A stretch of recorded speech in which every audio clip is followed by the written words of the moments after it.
Close your eyes for a moment. It's June 25th, 1991, a warm Tuesday night in the Bronx.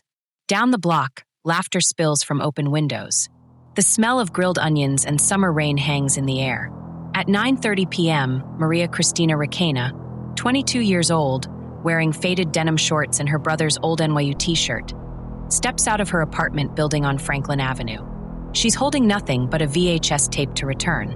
Blockbuster is literally 200 feet away. Her brother watches from the doorway. He'll remember the click of her sandals on the pavement, the way she turned left toward the neon sign. Routine, unremarkable.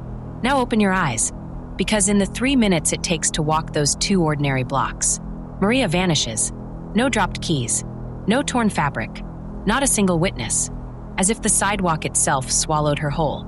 33 years later, her face still stares from faded flyers. Her mother died begging for answers. And the NYPD's case file? Just 4 words. No actionable leads. Today, we unravel one of New York's most haunting questions. How does a woman disappear between her front door and a video store in a city that never sleeps? To understand the void Maria left, you need to see her alive. Picture this, a Bronx stoop in July. Maria's leaning against the wrought iron railing, braiding her little niece's hair. She's laughing. Her friend said it was a laugh that started deep in her chest, too big for her tiny frame. That's who she was, Maria Christina Requena. Not a victim, a person. She grew up in a tight-knit Puerto Rican family in a building where everyone knew Abuela's pastel's recipe and Mr. Rivera's domino strategy. Maria was the responsible one, the 22-year-old who worked double shifts at Montefiore Hospital as a clerk, saving every dollar for nursing school. Her co-workers knew her by the candy jar she kept at her desk. For the kids who get scared, she'd say. She loved salsa music turned up too loud, bad rom-coms at the Dollar Theater, and taking her younger siblings for piraguas on hot days. Her dream? To work in pediatric oncology. Those little warriors need cheerleaders, she told her best friend Rosa. But beneath the light, shadows gathered. 6 weeks before she vanished, Maria ended things with her boyfriend, Edgar. It wasn't just a breakup. Friends saw bruises on her wrist. She'd started walking home the long way to avoid his street. When Rosa begged her to report him, Maria just shook her head, eyes hollow. It'll make it worse. This isn't just about a missing woman. It's about a daughter who called her mom every night at 8 p.m. sharp. A sister who promised to help with algebra homework on June 26th. A future nurse who hid her own fear to soothe others. And the terrible truth? That secret she carried, it was about to swallow her whole. The clock on Maria's kitchen stove flickered to 9:28 p.m. Tuesday, June 25, 1991. A humid Bronx night, the kind where the air feels thick enough to touch. Inside the apartment on Franklin Avenue, the TV murmured some sitcom laugh track. Maria stood by the door, holding a VHS tape. Pretty Woman, rented 2 nights before. Be right back, she called over her shoulder, her voice light, almost singing. Her older brother, Carlos, glanced up from the couch. Don't take forever, Chris. It's just Blockbuster. She was dressed for the sticky summer heat. Faded denim shorts, a loose gray NYU t-shirt she'd stolen from Carlos years ago, simple brown leather sandals. No purse, no wallet, just the plastic Blockbuster case in one hand, her apartment keys jingling lightly in the other. She pushed open the heavy front door of the building. The warm city air, smelling of car exhaust and distant rain, washed over her. Carlos watched her step onto the sidewalk, turning left towards the bright neon glow of the video store just 2 short blocks away. He saw her shadow stretch long under the street lamp for a second.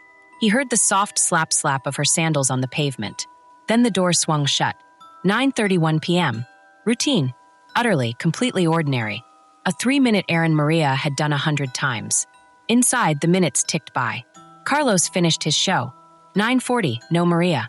He figured maybe she bumped into Rosa, her best friend who lived above the store. Maybe they were chatting. He flicked channels. 9:50, a tiny flicker of annoyance. What was taking her so long?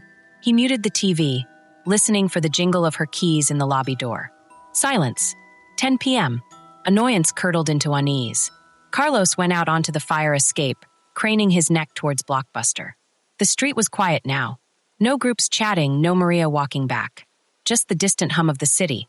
He called down. Chris? You down there? Nothing. He pulled on his sneakers, no laces tied, and hurried down the stairs, out onto Franklin Avenue. The walk to Blockbuster took less than a minute. The bright fluorescent lights of the store spilled onto the sidewalk. He pushed inside. The bored teenage clerk looked up. "Hey, Carlos. Maria come in?" She was returning a tape. The clerk frowned. "Nah, man. Haven't seen her tonight. Was she coming?" The unease turned cold. Carlos scanned the small store. Empty aisles. No sign of her. He stepped back outside, looking wildly up and down the block. Left towards the bodega. Right towards the park. Nothing. No flash of her gray shirt, no familiar figure. He jogged the 2 blocks back home, calling her name, his voice sharpening with each call. "Maria! Chris!" Only the echo off the brick buildings answered him. Back in the apartment, the family stirred. Their mother, Anna, wiping her hands on a dish towel, asked, "Where's Christina?" Carlos, breathless, explained. "The video store. She never arrived. She wasn't on the street." Anna's face paled. "That's not possible. 10:30 p.m. They fanned out." Anna went left towards the park, calling her daughter's name, her voice trembling. Carlos went right, checking the bodega where she sometimes bought cigarettes. Maria's younger sister, Luz, ran down to Rosa's apartment above Blockbuster. Rosa hadn't seen her. Panic, thick and sour, began to rise. This wasn't like Maria. Not at all. No note. No fight. She wouldn't just vanish. She couldn't. 11:15 p.m. Anna Requena dialed 911. Her voice shook. "My daughter. She went to return a movie 2 blocks away. Over an hour ago, she's gone. Please. Something's wrong." The police arrived. 2 uniformed officers. Calm, maybe a little weary. A young woman missing for barely 2 hours? In New York. They took notes. Name, Maria Christina Requena. Age, 22. Last seen, Franklin Avenue apartment, 9:30 p.m., heading to Blockbuster. Clothing, shorts, gray t-shirt, sandals. They asked the usual questions. Any arguments? Boyfriend troubles? Financial problems? Running away? Anna was adamant. No, she was happy. She had work tomorrow. She was saving for school. She was right outside. Carlos echoed it. It was normal. 2 blocks. She just didn't get there. The officers exchanged a look. The script was familiar. A young adult, especially in a bustling borough like the Bronx. Odds were she'd show up soon. Maybe crashed at a friend's without calling. Maybe met someone. They filed a report. A missing persons. They'd keep an eye out. Call us if she turns up. One said, not unkindly, but with the practiced detachment of someone who'd seen this before. Midnight passed. 1 a.m. 2 a.m. The Requena apartment was thick with dread. No phone call. No Maria walking through the door, tired and apologetic. Anna paced. Carlos stared out the window at the now quiet street, replaying those last seconds in his mind. The click of the door. The turn left. The slap of sandals. Had he missed something? A car idling? A shadow? Dawn, June 26th. Gray light seeped into the apartment. Maria's. Untouched bed. The pretty woman tape still sitting on the coffee table where Carlos had placed it after returning from the empty store. The crushing weight of her absence settled over the family like a physical thing. She was gone, vanished between their front door and a video store sign. The police report was just a piece of paper. But Anna and Carlos started their own investigation. They retraced the route again. They knocked on every door on those 2 blocks. Did you see her? Around 9:30? 9:35? Young woman, shorts, gray shirt? Most hadn't. One old man thought he might have seen someone matching her description walking alone. A woman in a ground floor apartment thought she might have heard a sharp sound, like a shout, around 10 p.m., but couldn't be sure and didn't look out. Dead ends. The family pressed the police. This isn't right. She wouldn't do this. The officers listened, slightly more attentive now as the hours stretched into a full day, then 2. They started routine checks, hospitals, morgues. Nothing. And then, inevitably, the question came back. The one Anna had answered with a trembling no the first night. The one that hung in the heavy air. "Mrs. Requena," a detective asked, his tone gentler but more probing than the uniforms. "You said no boyfriend troubles. Are you sure? Anyone she'd been involved with? Anyone possessive? Anyone who might have been angry with her recently?" Anna hesitated. Carlos's jaw tightened. They looked at each other. The unspoken name hung between them, a dark, ugly shape in the room. Maria's secret. Her fear. The shadow she'd tried to leave behind. There was someone, Anna whispered, her voice cracking. Edgar. Her ex-boyfriend. It wasn't good. She was scared of him. The detective's pen stopped moving. The air in the room shifted. The mundane missing persons case, the one where they assumed she'd turn up, evaporated. The focus narrowed. The shadow had a name. Him. The name hung in the air of the Requena apartment like a poison gas. Edgar, Maria's ex-boyfriend. Suddenly, that frantic search for a missing young woman shifted. The police weren't just looking for Maria anymore. They were looking for him. Who was Edgar? He wasn't some shadowy stranger. He was known. A local guy, a few years older than Maria, worked construction, lived about 15 minutes away by car. To the detectives walking into his world, he presented a carefully constructed front, polite, concerned even. Maria's missing? That's terrible. I hope she's okay, he told them during their first, informal chat a few days after she vanished. He seemed shaken, but the family, they knew a different Edgar. Ana Requena's hands trembled when she spoke his name. Carlos's eyes burned with a cold fury. Friends started talking cautiously at first, then with more urgency as the days passed without Maria. They painted a picture the police couldn't ignore. Edgar wasn't just possessive, he was volatile, explosive. Rosa, Maria's best friend, sat in a cramped interview room, her voice barely above a whisper. He'd call her 20 times a night, show up at the hospital just to watch her leave. If she talked to another guy, he'd lose it. She looked down at her hands. Once, after she tried to break up with him the first time, he grabbed her arm so hard it bruised for weeks. He told her. Rosa swallowed hard. He told her, "If I can't have you, Maria, no one will. Ever." It wasn't an isolated threat. Another friend, Miguel, recalled a party weeks before Maria disappeared. Edgar had too much to drink. Saw Maria laughing with an old school friend. Miguel saw the change come over Edgar's face. Like a switch flipped. Edgar had cornered Maria near the bathroom, his voice a low, dangerous hiss Miguel could still hear. "You think you can just walk away? Humiliate me? You belong to me." Maria had pushed past him, her face pale. She'd left the party alone.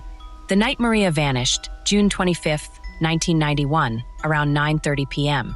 Where was Edgar? The detectives asked him directly. He shrugged, his expression open, almost helpful. "Home. Alone. Watching TV. Fell asleep on the couch. No alibi. No one to vouch for him. Just the flickering blue light of a television set, he claimed, his only witness. It was plausible, convenient, and utterly impossible to verify. But the streets have eyes. And slowly, the neighborhood began to whisper back to the police. A crucial piece surfaced. Edgar owned a car. A beat-up, late 70s Chevy Malibu, dark blue, with a distinctive crack running like a spiderweb across the rear left taillight. And on that sticky Tuesday night, around 9:45 p.m., that car was seen. Not near Edgar's apartment. Not on some errand across town. It was idling, engine running, headlights off, tucked into the shadowy alleyway just one block over from Maria's Franklin Avenue building.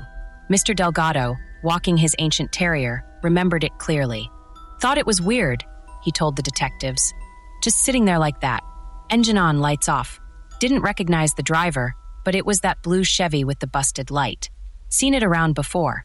The timing was chilling. Maria vanished sometime between 9:30 p.m. and 9:45 p.m. on a route taking her past that alley. Had Edgar been waiting? Watching her building? Then came the screams. Around 10 p.m., roughly the time Carlos was frantically searching the block for his sister.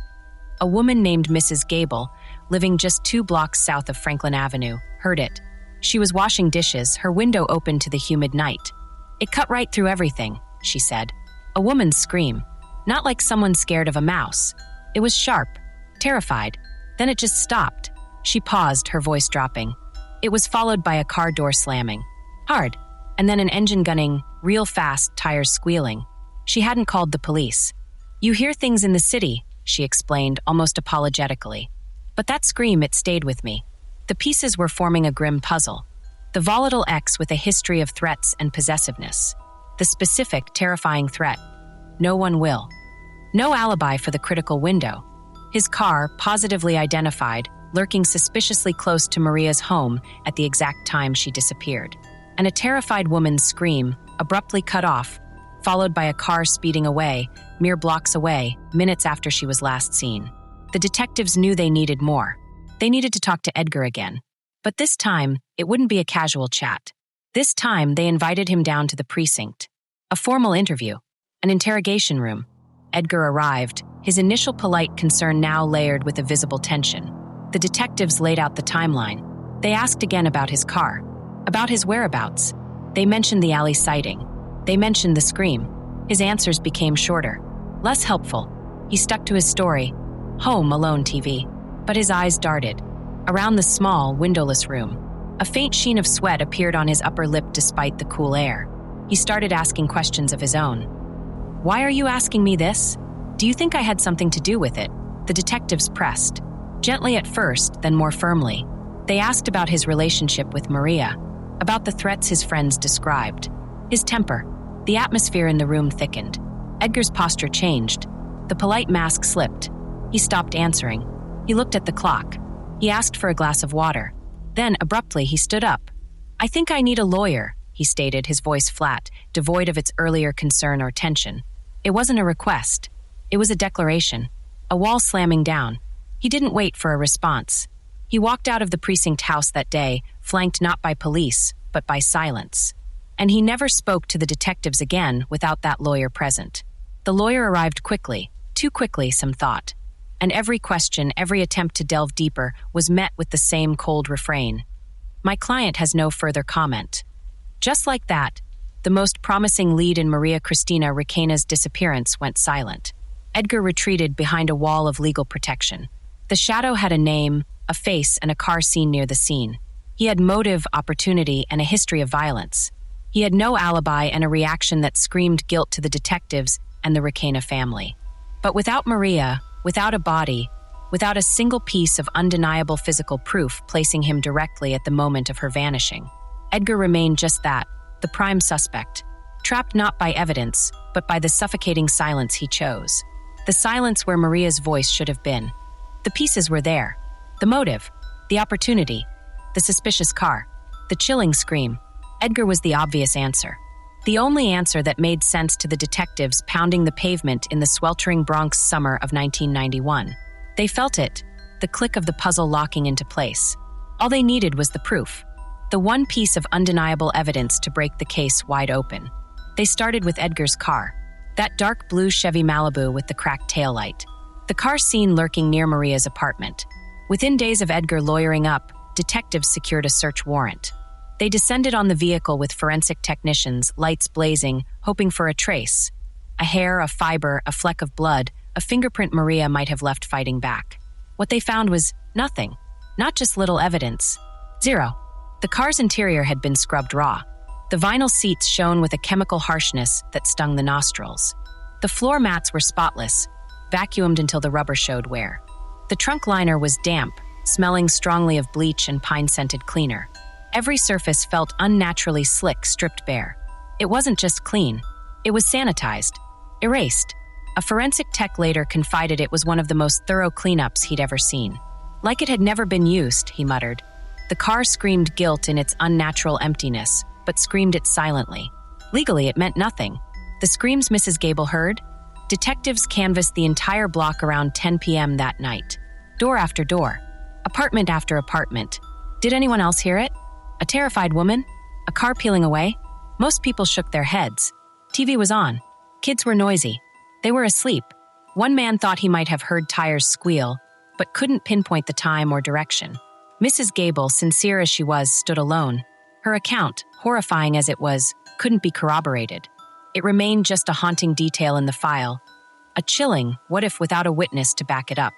No physical evidence surfaced anywhere. Maria had vanished carrying only her keys. No purse was found discarded. No torn clothing turned up in a dumpster or alley. No dropped earring. No scuff marks hinting at a struggle on the familiar sidewalk. Forensic teams swept the route between her apartment and Blockbuster, the alley where Edgar's car was seen, even vacant lots nearby. They found gum wrappers, broken glass, cigarette butts, the ordinary debris of city life. Nothing that whispered Maria's name. The police interviewed Edgar again, with his lawyer present. Stonewalled. They interviewed his friends, his co-workers. People clammed up, wary, or offered vague, useless statements. Edgar maintained his alibi. Home alone TV. His lawyer repeated it like a shield. My client has cooperated fully. He knows nothing. But the Requena family refused to accept the silence. While the official investigation began to slow, hampered by the lack of hard evidence, Ana and Carlos launched their own desperate search for answers. They talked to anyone who might have known Edgar, anyone who might have heard anything. And then, a horrifying whisper reached them, seeping through the cracks in Edgar's own world. It came indirectly, nervously, from a friend of Edgar's younger brother, Luis. The story was this. A few weeks after Maria vanished, Luis, drunk and agitated at a house party, had broken down. Sobbing, overwhelmed by guilt or fear, he'd allegedly confessed to someone in a shadowed corner of the room. The words were stark, brutal. "I helped him move a body that night. Edgar was freaking out. I didn't know what else to do." The information hit the Requena family like a physical blow. Carlos stormed into the precinct, demanding action. Detectives tracked down the alleged witness, a young man terrified of repercussions. He confirmed the story, haltingly, under intense pressure. Luis, drunk and crying, had said those words, "Helped him move a body." Detectives brought Luis in. He was pale, nervous, flanked by a lawyer. He denied everything, vehemently. He claimed he was never at that party. He claimed the witness was lying, maybe trying to cause trouble. He said he loved Maria like a sister, would never hurt her, and certainly never helped Edgar do anything to her. He offered no details, just blanket denials. The witness, shaken by the confrontation and lacking any recording or other proof, couldn't definitively prove Luis said it. It was word against word, a drunk, uncorroborated confession. The detectives presented everything to the Bronx District Attorney's office. The volatile history, the suspicious car cleaning, the uncorroborated scream, the brother's alleged confession. It painted a damning picture of Edgar's guilt. But the DA looked at the cold, hard facts laid bare on the desk. No body. No crime scene. No forensic evidence linking Edgar or Luis to Maria's disappearance. No witness placing Edgar with Maria that night. An alibi, however weak, for Edgar. A second-hand, drunken confession denied by the accused. The DA saw a case built on shadows, whispers, and circumstance. Powerful, suggestive, achingly close to the truth, perhaps. But not proof. Not proof beyond a reasonable doubt. Taking Edgar to trial without a body, without a single piece of physical evidence? It was a massive risk. A defense attorney would shred the circumstantial case. The scream? Unverified. The car cleaning? Suspicious, but not illegal. Luis's alleged words? Hearsay denied by the source. The decision was crushing, final. The DA declined to prosecute. Without a body, without physical evidence directly linking Edgar to a crime against Maria, we simply don't have a case we can take to trial. The family was told, the words clinical and devastating. If new evidence emerges, we will absolutely revisit this. It was the end of the road. The official road, anyway. The case that had started with frantic searches and desperate hope had slammed into a brick wall built of absence and silence. The active investigation sputtered, then stalled. Leads dried up. Detectives were reassigned to cases with fresh trails. By early 1992, barely 8 months after Maria Christina Requena walked out her door, the NYPD missing persons file on her case was moved. Not closed officially, just shelved, marked cold. The frantic energy was gone, replaced by the thick dust of inactivity. The phone in the Requena apartment stopped ringing with detective updates. The visits ceased. The Requenas were left alone with the suffocating silence and the chilling knowledge. The man they believed took their daughter, their sister, walked free. He hadn't been cleared. He remained the prime suspect, forever hovering under that dark cloud of suspicion. But the system had run its course. The brick wall stood unbroken. Maria was gone. And without her, without the proof she took with her, justice seemed to vanish too. The official case went cold. The file gathered dust. But Maria Christina Requena never faded. Not for her family. Not for the detectives who carried her ghost. And not for the truth, whatever it was, still buried somewhere in the shadows of 1991. Without answers, theories took root. Not wild conspiracies, but desperate attempts to fill the terrifying void she left behind. Haunting possibilities, each one a different kind of nightmare. Theory 1. The shadow that followed her home, it's the simplest explanation. The one that fits the jagged pieces police found. Edgar, the volatile ex-boyfriend consumed by jealousy and rage. He couldn't accept her leaving. The threat, "If I can't have you, no one will," wasn't just angry words. It was a promise. Picture it, June 25th. Edgar waits in the alley near her home, engine idling, headlights off. He watches her door. He sees her step out. Alone. just keys in hand, heading towards the video store. He intercepts her. Maybe he calls her name softly from the shadows. Maybe he steps out in front of her. A confrontation erupts on that familiar sidewalk. He grabs her. She screams, that sharp, terrified sound Mrs. Gable heard cut off. A struggle brief but brutal. He overpowers her, forces her into the waiting car. The door slams. Tires squeal as he speeds away into the humid night. A crime of passion, fueled by possessiveness. Then the panicked cover-up. The frantic cleaning of the car. The silence bought with a lawyer. Luis's drunken confession about moving a body fits here. A brother dragged into Edgar's horror, helping him hide Maria's remains somewhere remote, somewhere they'd never be found. It explains everything the police found, and everything they couldn't prove. For many, especially the detectives who chased him, this isn't just a theory. It's the truth they couldn't touch. Theory 2. The wrong place, the wrong time. Luz, Maria's younger sister, carries a different fear. A darker, more complex shadow. She believes Maria might have been targeted not just by one man, but by a dangerous element festering in their own neighborhood.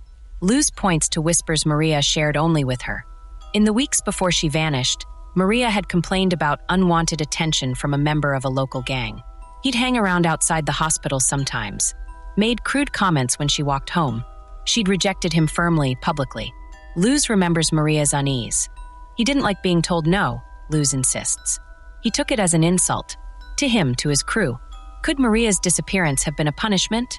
A message sent to a young woman who dared to reject the wrong person? Luz believes it's possible. That night, walking alone those 2 blocks, it wouldn't have taken much. A car pulling up, men spilling out, a quick, silent grab. No scream loud enough to be remembered clearly. No struggle leaving obvious traces. Taken as retribution, her fate sealed somewhere far from Franklin Avenue. It explains the lack of evidence near her home. It explains why Edgar's car cleaning, while suspicious, yielded nothing, because he wasn't involved. The police investigated this angle, Luz says, but hit the same wall. Gang members closed ranks. Fear kept witnesses silent. No names, no proof, just a chilling possibility that Maria paid the ultimate price for saying no. The ghost tip. When hope dug a whole years bled into decades. Ana Requena passed away, her grief a constant companion to the end. Carlos grew older, the weight of his sister's absence a permanent stoop in his shoulders. Luz kept fighting, her voice hoarse from pleading on anniversaries, her eyes scanning crowds for a face frozen at 22. Then in 2010, a phone call shattered the suffocating silence. An anonymous tip, a man's voice shaky, muffled, calling a missing person's hotline. He claimed knowledge. He said Maria Christina Requena wasn't in the city. He said her body was buried, not in the Bronx, upstate, near a small, forgotten town called Pine Bush. He gave coordinates, rough landmarks, an old oak tree split by lightning, a crumbling stone wall near a disused farm track. It was specific, terrifyingly specific. Hope, a fragile, desperate thing, flared in Luz's heart. The NYPD cold case unit mobilized. They traveled north. They brought cadaver dogs. Heavy machinery rolled onto a desolate patch of scrubland and dense woods. For days, under a bleak autumn sky, they dug. Reporters gathered at the perimeter. Luz and Carlos watched, their faces etched with a terrible mix of dread and longing. The dogs showed interest in one spot near the split oak. The excavators clawed at the earth, deeper and deeper. Detectives sifted through the heavy clay soil. The world held its breath. They found nothing. No bones. No fabric. No trace. Just cold, empty earth. Roots. Rocks. Decades of undisturbed decay. The ghost tip evaporated like mist. The anonymous caller never contacted them again. Was it a cruel hoax? A disturbed mind seeking attention? Or was it someone who knew something, but got the location tragically, agonizingly wrong? The machines rolled away. The hole was filled back in. Pine Bush offered only silence and mud. Another dead end, deeper and more hollow than before. The echoing question these theories aren't answers. They're ghosts haunting the spaces where Maria should be. The violent ex, the vengeful gang member, the anonymous voice pointing at empty ground. They circle each other, contradicting, overlapping, offering no peace. Could Edgar have done it? Absolutely. The rage, the threats, the car, the scream, the cleaned evidence, his brother's words. It paints a horrifying picture. Could Luz be right? Could Maria have crossed a more dangerous, hidden line? It's possible. The city held many shadows in 1991. Or was it something else entirely? A random predator? A terrible accident covered up by a stranger? The lack of any trace makes even the unthinkable feel possible. The ghost tip haunts differently. It's the echo of hope turning to dust. The reminder that even when a light seems to appear, it can lead only to deeper darkness. It underscores the central, agonizing mystery. Maria vanished within sight of her home, yet she could be anywhere. Or nowhere. These theories aren't closure. They're the sound of a family and a community still screaming into the void decades later, begging the earth, the sky, the indifferent passage of time to give up its secret. The only certainty is that Maria is gone. How? Why? By whose hand? The ghosts whisper, but they never speak her truth. Some missing persons cases fade. They become statistics, cold lines in a dusty ledger. But Maria Christina Requena's? It clings. It crawls under your skin and stays there. Not because of complex forensics or a tangled web of suspects. It haunts because it strips bare a terrifying universal fear. How easily a life can be erased. Think about it. Maria didn't vanish on a desolate highway. She didn't trek into wilderness. She stepped out of her apartment building on a warm Tuesday night onto a street pulsing with ordinary life. Families arguing through open windows, radios playing salsa, the distant clatter of the elevated train. She walked towards the glow of a video store, a place of Friday night routines and popcorn. She was seen. She was expected. She was safe. And then gone. Not just hidden. Erased. No dropped keychain glinting under a street lamp. No frantic scratch marks on brick. No shred of fabric caught on a fence. No witness stepping forward saying, "I saw her get into a car." Nothing. It's as if the moment she turned that corner, the world simply deleted her. How is that possible? In a city of 8 million eyes? On a block where neighbors know your laundry schedule? That question, that sheer impossible void, is the first ghost that chills us. It whispers, this could be anyone. This could be you. The second ghost is the silence. The leads that crumbled like ash in the detective's hands. Edgar's car, scrubbed clean of every fingerprint, every hair, every trace of Maria's existence within it. A scream heard by one person, lost in the city's roar. A brother's drunken confession, dissolving into denials. Promising threads pulled tight, only to snap. The evidence didn't just vanish, it seemed to actively resist being found. Why? Was it meticulously destroyed? Or was it simply swallowed by the sheer, indifferent chaos of New York? That relentless silence, that refusal of the earth or the past to yield its secret, is its own kind of haunting. It mocks the search for order, for reason. And then, there's the Requenas. This isn't a ghost story confined to a file cabinet. It's lived. It's breathed. To this day, decades later, you might still see her face. Faded photocopies tacked to lampposts near Franklin Avenue, smoothed over by Luz's trembling hands every time the rain or time pulls them down. Have you seen her? The posters ask, Maria's hopeful 22-year-old eyes staring out. Please, any information. It's a ritual of love and despair, repeated year after year, a physical defiance against that erasure. Carlos's voice still cracks on the rare interviews he gives. We just want to bring her home, to know where she is. It's a plea stripped bare, echoing across 30 years of empty answers. Contrast this with Edgar, the prime suspect, the shadow over their lives. He didn't stay to face the whispers, the suspicion, the cold stares in the bodega. Years ago, he left the Bronx behind, changed his name, moved somewhere new, started over, built a different life under a different sky, while Maria's family remained chained to that June night, forever searching the face of every stranger, forever listening for footsteps that never come. The cruelest ghost is Anna's, Maria's mother. She lived with the not knowing.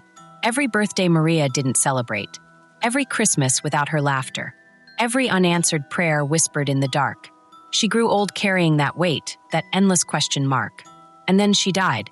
She took her last breath still not knowing what happened to her daughter on a warm June night, just steps from home. She died without the one thing she begged for. The truth. That unfinished agony, that stolen closure. It's a wound that never heals, not just for her, but for anyone who hears this story. That's why Maria's disappearance isn't just a cold case. It's a mirror held up to our deepest vulnerabilities.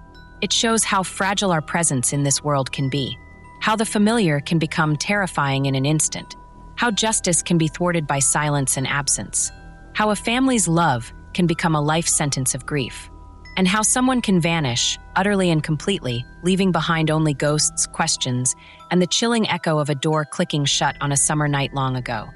Right now, somewhere, a woman is celebrating her 55th birthday, maybe surrounded by grown children, maybe holding her first grandchild, maybe looking at photos from her decades-long nursing career, remembering the young woman who saved pennies in a candy jar to make that dream real. That woman should be Maria Christina Requena, but Maria never turned 23. Instead, she remains forever 22, a face preserved in a single, hopeful photograph, a laugh silenced in the space between two city blocks, a future erased on a summer night, leaving only echoes in the lives she shattered by vanishing. Her mother's grave holds a grief that never found its name. Her siblings carry a question that never found its answer. Edgar walks under a new name, in a new place, while Maria's name remains etched on lampposts in the Bronx, fading a little more each year. This isn't just a story about the past. It's a door left painfully, stubbornly open. Some mysteries don't fade with time. They deepen. They ache. Maria's disappearance is one of those. It's a wound in the fabric of her family, her community, and in the very idea that we are safe in the places we know best. That door slammed shut on June 25th, 1991, but it never truly locked.